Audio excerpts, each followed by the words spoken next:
तो आज हम पढ़ने वाले हैं फोर्स एंड जो लॉज ऑफ मोशन अपना चैप्टर है ना, यानी कि क्लास 9th वाला। तो क्लास 9th का चैप्टर नंबर भी 9th एनसीईआरटी का। तो आज हम उस पूरे के पूरे चैप्टर का ओवरव्यू पढ़ने वाले हैं। ठीक है, तो फटाफट से शुरू करते हैं। तो सबसे पहले इस चैप्टर के अंदर फोर्स होती क्या है। अगर आपने भाई कोई आपका दोस्त था और गलती से भी उसको क्या लगे आपने धक्का मार दिया, तो यानी आपने फोर्स लगाई उसके ऊपर। आप किसी चीज को पकड़े हुए हो और उसको सरकाने की कोशिश कर रहे हो, यानी कि आप क्या कर रहे हो, उसे ड्रैग करके आगे ले जाने की कोशिश कर रहे हो, तो भी आप क्या लगा रहे हो, फोर्स लगा रहे हो। और यानी जो आप किसी सामान को उठा रहे हो, स्कूल बैग को उठा रहे हो, दैट इज ऑल्सो फोर्स। वो भी क्या हो रही होती है, आप फोर्स ही तो लगा रहे होते हो। तो सारी जगह पे क्या लग रही होती है, फोर्स। पर हाँ, वो दोस्त वाला एग्जाम्पल याद रखना, दोस्त को अगर गलती से भी धक्का लग गया ना, छोड़ेगा नहीं, वो वापस जरूर धक्का मारेगा। तो खैर, वो भी हमारा क्या होता है, एक फोर्स का लॉ होता है, जो होता है third law of motion, that action and reaction are equal and opposite. आप जिसके साथ जैसे हो, वो भी आपके साथ वैसा ही करने वाला है। ठीक है, खैर फिलॉसफी बहुत हो गई, काम कर लेते हैं अब। तो अब है हमारा कि बैलेंस फोर्स क्या होती है। सो बैलेंस फोर्स उस फोर्स को बोलते हैं जब जो टोटल फोर्सेस हैं वो क्या हो, एक दूसरे की इक्वल हो। यानी कि एक फोर्स आप इधर से लगा रहे हो, एक इधर से लगा रहे हो, दोनों की दोनों फोर्सेस अगर क्या है, इक्वल है, जितना धक्का इधर लग रहा है उतना ही इधर लगे, तो यानी क्या है, वो फोर्सेस बैलेंस्ड हैं, मतलब इक्वल फोर्सेस लग रही हैं। अगर जैसे आप टग ऑफ वॉर वाला गेम खेलते हैं ना, रस्सी खींचते हैं, एक बंदा इधर है एक बंदा इधर है, तो आप जितना अगर नहीं हिल रही वो रस्सी बीच के बीच पॉइंट पर ही है, तो यानी क्या लग रही है, इक्वल फोर्सेस लग रही है, जो क्या होती है, बैलेंस फोर्स। पर अगर आपने कहीं पे मान लिया मैंने चौक ही रखा और अगर ये नीचे गिर गया तो मतलब क्या थी, फोर्सेस इक्वल नहीं थी। नहीं गिरा तो फोर्सेस इक्वल थी, मतलब बैलेंस फोर्स थी। और अगर गिर गया तो अनबैलेंस फोर्स थी। ठीक है, तो जब अनइक्वल फोर्सेस लगे तो वो क्या हो जाती है, अनबैलेंस फोर्सेस। ठीक है, आगे चले, बाकी धक्का वक्का नहीं मारना। ठीक है, आगे आ जाता है first law of motion. So first law of motion क्या है, तो फर्स्ट लॉ ऑफ मोशन बोलता है इनर्शिया। इनर्शिया से रिलेटेड है हमारा फर्स्ट लॉ ऑफ मोशन। यानी कि सबसे पहले हम देख लेते हैं, स्मूथ और रफ सरफेस पर भी आएंगे। सो इनर्शिया क्या होता है, natural tendency of a body, किसी बॉडी की natural tendency to resist a change. अब यानी जो जैसा है वो वैसा ही रहना चाहेगा, मतलब the natural tendency of a body to resist a change in its state of motion और रेस्ट। यानी कि जो एक बॉडी है वो अगर रेस्ट में है तो वो रेस्ट में ही रहना चाहेगी, मोशन में है तो वो मोशन में ही रहना चाहेगी।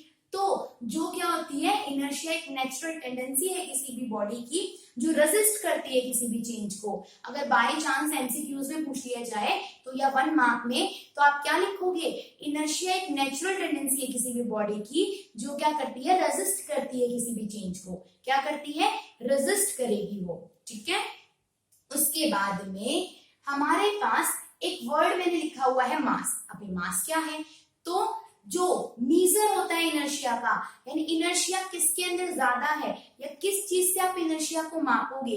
तो एक एनसीईआरटी की लाइन है कि मास से हम इनर्शिया को मीजर करते हैं। तो मास क्या होता है, मीजर ऑफ इनर्शिया होता है। ठीक है, तो अब आगे क्या है, 3 टाइप के इनर्शिया होते हैं, inertia of rest, inertia of motion, एक इनर्शिया ऑफ डायरेक्शन भी होता है। पर हमारी एनसीईआरटी के अंदर इनर्शिया ऑफ डायरेक्शन के बारे में भी कुछ नहीं है, तो हम भी क्या पढ़ेंगे, inertia of rest and inertia of motion. ठीक है, तो अब देखो, बंदर आ गए, मतलब मंकीज आ गए। अब उनकी एक शैतानी पक्की होती है, पेड़ पर बैठेंगे और उस पूरे पेड़ को हिलाकर रख देंगे। तो जब वो पेड़ हिलता है तो उसमें से कुछ पत्ते नीचे गिर जाते हैं, कुछ फ्रूट्स भी नीचे गिर जाते हैं। तो वो गिरे नीचे क्यों, क्योंकि जब उस बंदर ने क्या करा, उस पेड़ को हिलाया, तो क्या आ गया, जो आपका ट्री था वो तो किस में आ गया, मोशन के अंदर आ गया। पर जो लीव्स थी और जो फ्रूट था वो क्या रह गया, रेस्ट में ही रह गया। और रेस्ट में रहने की वजह से वो नीचे गिर गए और उस बंदर का काम बन गया। ठीक है, तो वैसे तो ये मैंने मंकी वाला एग्जांपल ले दिया। वैसे हम क्या बोलते हैं कि अगर किसी प्लांट को या किसी ट्री को आप शेक करते हो तो उसमें से जो ड्राई लीव्स होती हैं या फिर वैसी लीव्स होती हैं वो नीचे गिर जाती हैं। रीजन क्या होता है, इनर्शिया ऑफ रेस्ट, कि जो आपका प्लांट था या ट्री था वो तो मोशन के अंदर आ गया, पर जो फ्रूट्स या ट्रीज थे वो मोशन में आई। प्लांट इन द सेंस कि जो उसकी ब्रांचेस थी, जो उनकी इसकी टहनियां थी वो तो आ गई, पर उसके ऊपर जो पत्ते लगे हुए थे वो मोशन के अंदर नहीं आए। ठीक है, और ये कुछ टाइम के लिए ही होगा, आप हिलाते रहो ऐसे मत करना। ठीक है, तो जो ट्रिवेंट्री शेकन लीव्स फॉल डाउन, क्यों फॉल डाउन हो जाते हैं? इनर्शिया ऑफ रेस्ट की वजह से।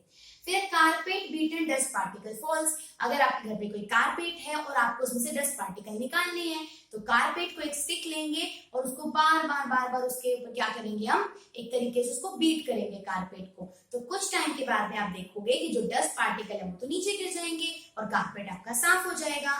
तो क्यों गिरे? क्योंकि कारपेट मोशन के अंदर आ गया, जबकि डस्ट पार्टिकल रेस्ट में होने की वजह से वो नीचे गिर गए। ठीक है, उसके बाद में और क्या एग्जांपल बन सकता है? हाँ, एनसीईआरटी के अंदर ना एक एक्सपेरिमेंट दे रखा है जिसमें उन्होंने ग्लास ले रखा है, उसके ऊपर एक कार्डबोर्ड रख रखा है और उस कार्डबोर्ड के ऊपर ना एक कॉइन रख रखा है।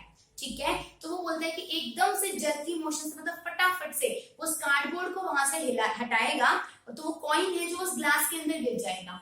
क्यों गिरा? क्योंकि कार्डबोर्ड तो मोशन के अंदर आ गया, पर जो वो कॉइन था वो रेस्ट में रहने की वजह से वो नीचे गिर गया। तो उसके अंदर भी कौन सी प्रॉपर्टी लगेगी? इनर्शिया ऑफ रेस्ट की। आगे चले, नेक्स्ट है कि जब कोई भी बस स्टार्ट होती है, बस स्टार्ट हुई, कार स्टार्ट हुई या कुछ भी स्टार्ट हो रहा है, तो क्या होगा? एकदम से आपको ना धक्का लगता है, ये एक जर्क लगता है। अब फॉरवर्ड लगेगा या बैकवर्ड लगेगा?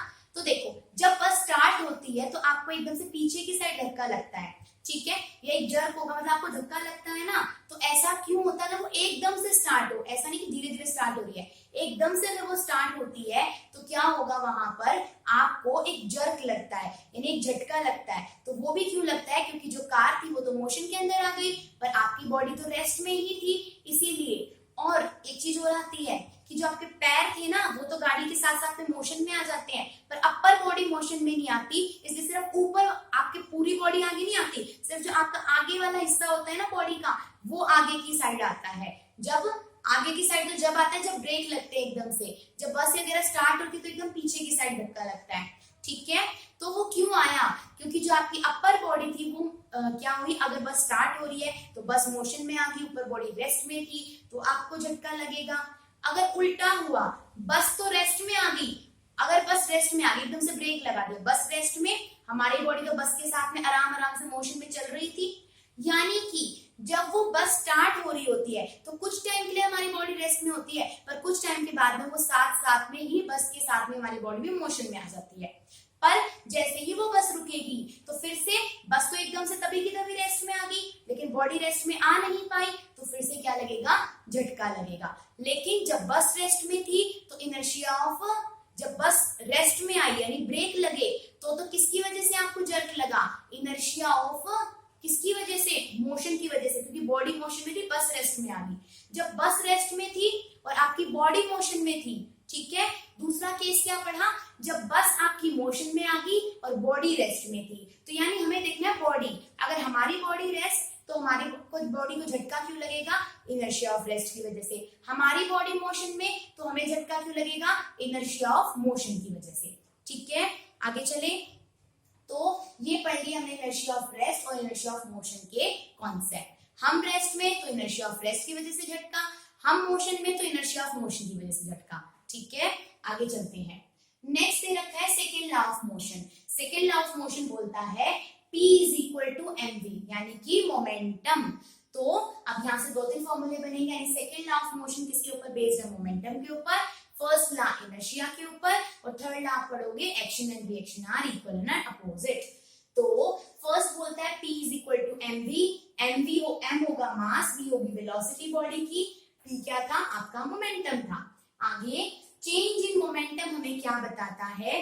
चेंज इन मोमेंटम हमें इंपल्स के बारे में बताता है, यानी इंपल्स का क्या फॉर्मूला हो जाएगा? Change in momentum is called impulse. Impulse क्या होती है? उसको हम J से रिप्रेजेंट करते हैं, और चेंज इन मोमेंटम है P2 मतलब फाइनल मोमेंटम, P1 मतलब इनिशियल मोमेंटम, किसके बराबर? mv के बराबर। तो अगर इसकी यूनिट पूछ ले तो मास की यूनिट केजी, वेलोसिटी की मीटर पर सेकेंड। अगर आप स्लैश लगा के लिख रहे हो तो सेकेंड ऐसे आ जाएगा, स्लैश नहीं लगा के लिख रहे तो उसको ऊपर आ गया तो सेकेंड इनवर्स हो जाएगा। ठीक है, आगे चले। तो only momentum mv, change in momentum impulse हो गया, चेंज इन मोमेंटम इंपल्स हो गया। आगे है rate of change in momentum. So rate of change in momentum यानी जब मोमेंटम को टाइम से डिवाइड कर दिया जाए तो वो क्या बन जाता है, फोर्स बन जाता है। So rate of change of momentum हमें देगा force, only change in momentum हमें देगा इंपल्स, और मोमेंटम तो क्या होता है, mv होता है। सो फाइनल मोमेंटम यानी mv2, इनिशियल मोमेंटम मतलब mv1 डिवाइडेड बाय में टाइम। सो m आ गया आपका बाहर, v2 अंदर, v1 अंदर, डिवाइड बाय में टाइम, क्योंकि मास तो क्या था, कॉमन था। p2 किसके बराबर है, mv2 के बराबर, क्योंकि ये क्या था आपका फाइनल मोमेंटम। p1 क्या था, इनिशियल मोमेंटम, जो किसके बराबर होगा, mv1 के अकॉर्डिंग। ठीक है, फिर v2 माइनस का v1 बाय का 2, यानी अगर मैं सिर्फ ब्रैकेट वाले को देखूं तो क्या कुछ एक्सेलरेशन जैसा फॉर्मूला नहीं दिख रहा, क्योंकि चेंज इन वेलोसिटी तो क्या होता है, एक्सेलरेशन होता है ना, rate of change of velocity. तो सो इस पूरे की जगह पे आ जाएगा a। सो फोर्स किसके बराबर हो गया, मास इनटू में एक्सेलरेशन, और फोर्स की यूनिट क्या होती है, न्यूटन। ठीक है, तो रेट ऑफ चेंज ऑफ क्या, मोमेंटम, रेट का मतलब होता है टाइम से डिवाइड कर देना। So rate of change of momentum force कहलाती है, and rate of change of velocity acceleration कहलाती है।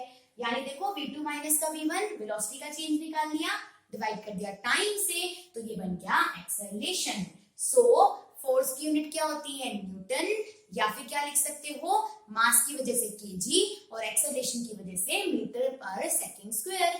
जैसे यहाँ पे क्या आया था, मास की वजह से केजी, और वेलोसिटी की होती थी मीटर पर सेकंड। वेलोसिटी की होती है मीटर पर सेकंड, एक्सेलरेशन की होती है मीटर पर सेकंड का स्क्वायर। मीटर पर सेकंड वेलोसिटी की, मीटर पर सेकंड स्क्वायर एक्सेलरेशन की। ठीक है, अच्छा आगे चले। फिर अब चेंज इन मोमेंटम की एक एप्लीकेशन है, क्या है कि जब क्रिकेट मैच आप देख रहे थे तो फील्डर ना बॉल ऊपर से आ रहे थे, वो बार बार अपने हाथ नीचे कर लेता है। क्यों नीचे करा, यानी अगर वो हाथ नीचे करेगा तो उसके तक बॉल पहुंचने में टाइम ज्यादा लगेगा।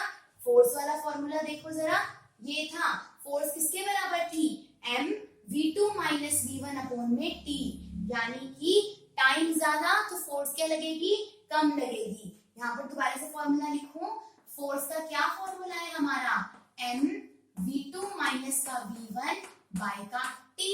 ये हो या ये हो एक ही बात है, क्योंकि ये तो पूरा का पूरा अंदर वाला एक्सेलरेशन हो जाएगा v2 minus v1 bye t2। तो अगर उसने टाइम को बढ़ा दिया तो टाइम क्या है, फोर्स के इनवर्सली प्रोपोर्शनल, डिवाइड में है ना। तो इसका देखो, अगर फोर्स के सामने वाली जो चीज बिल्कुल सामने लिखी हुई है उसके बढ़ने से फोर्स भी बढ़ती है, पर अगर कोई चीज ऐसे डिवाइड में लिखी हुई हो ना, तो इस डिवाइड वाली चीज के बढ़ने से जो उसके बराबर वो होता है वो चीज घटती है। सो टाइम के बढ़ने से फोर्स क्या कर जाएगी, घट जाएगी, क्योंकि एक तो जैसे जैसे वो हाथ नीचे करेगा तो टाइम ज्यादा लगेगा, बॉल की वेलोसिटी क्या कर जाएगी, घटती चली जाएगी, और टाइम बढ़ने और वेलोसिटी घटने की वजह से क्या हो जाएगी, फोर्स भी उसके हाथों पे कम लगेगी, यानी उसे जोर से बॉल नहीं लगेगी हाथ पर। ठीक है, तो वो क्या करता है, टाइम को इंक्रीज कराता है ताकि वेलोसिटी घट जाए, क्योंकि जैसे जैसे बॉल पास आएगी तो उसकी वेलोसिटी घटती चली जाएगी, और जैसे जैसे हाथ में ज्यादा डिस्टेंस ट्रेवल करेगा तो किसी भी चीज की वेलोसिटी घट जाएगी ना, तो टाइम बढ़ जाएगा, वेलोसिटी घट जाएगी, और फोर्स भी क्या कर जाएगी, घट जाएगी, क्योंकि फोर्स के वेलोसिटी बिल्कुल सामने लिखा हुआ था, टाइम नीचे लिखा हुआ, तो टाइम के बढ़ने से फोर्स घटेगी और वेलोसिटी के घटने से फोर्स घटेगी। ये चीज याद हो गई, आगे चलें। ठीक है, अच्छा फिर आ जाता है third law of motion. Third law of motion बोलता है action and reaction are equal and opposite. Action reaction are equal and opposite कैसे, अगर आपने क्या करा, एक गन थी, गन के अंदर बुलेट भी होगी, तो जब आप गन को फायर करोगे, गन में से बुलेट फायर होगी, तो जैसे ही आपने गन का ट्रिगर दबाया तो बुलेट जाएगी आगे की तरफ और वो गन आएगी पीछे की तरफ, जिसको क्या बोलते हैं, रिकॉइल वेलोसिटी ऑफ गन भी बोलते हैं। रिकॉइल यानी पीछे की तरफ आना। तो जो आपकी बुलेट तो गई आगे की साइड, एक्शन हुआ, रिएक्शन में गन कहाँ आई, पीछे की side I. So recoil of gun भी किसका एग्जांपल है, थर्ड लॉ ऑफ मोशन का। ठीक है, दूसरा एक एग्जांपल रॉकेट वाला भी होता है। रॉकेट जब ऊपर की तरफ जाता है तो जो नीचे से क्या होता है, फ्यूल जल रहा होता है ना, तो वो क्या करता है, नीचे की साइड फोर्स लगाता है जब रॉकेट ऊपर की साइड जाता है, जिसको हम थ्रस्ट वर्ड से भी रिप्रेजेंट करते हैं। हो सकता है एनसीईआरटी के पास अगर रिप्रेजेंटेशन है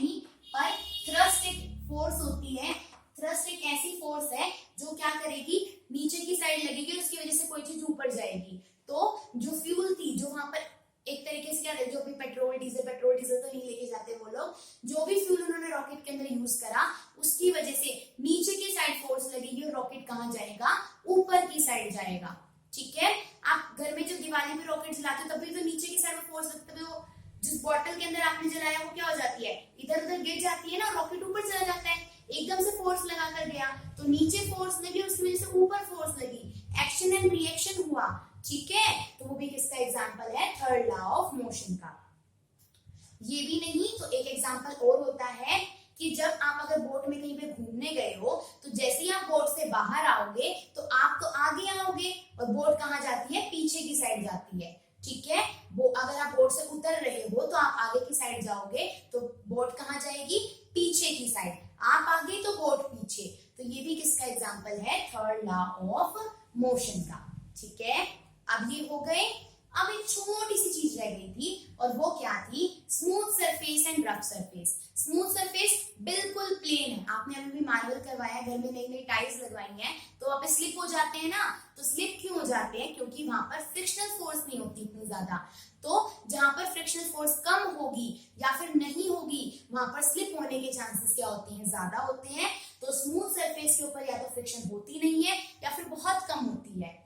दूसरा, या फिर आप यही याद रखो, स्मूथ सरफेस के ऊपर फ्रिक्शन नहीं होगी, जबकि जो आपका रफ सरफेस होगा उसके ऊपर फ्रिक्शन होगी। ठीक है, नॉर्मल आप बिना टाइल वाले फ्लोर पर जाओ या फिर जब वो टाइल्स पुरानी हो जाती हैं तो क्या हो जाती है, खुरदरी हो जाती है, खुरदरी यानी रफ सी हो जाती है। तो रफ सरफेस के ऊपर फ्रिक्शन ज्यादा लगता है और स्मूथ सरफेस के ऊपर कम लगता है। ठीक है, तो हमारा फ्रिक्शन वाली चीज भी हो गई है। ठीक, तो फ्रिक्शन फोर्स हमारा हो गया और हमारे चैप्टर का रिव्यू भी हो गया, जो क्या था, force and laws of motion. ठीक है।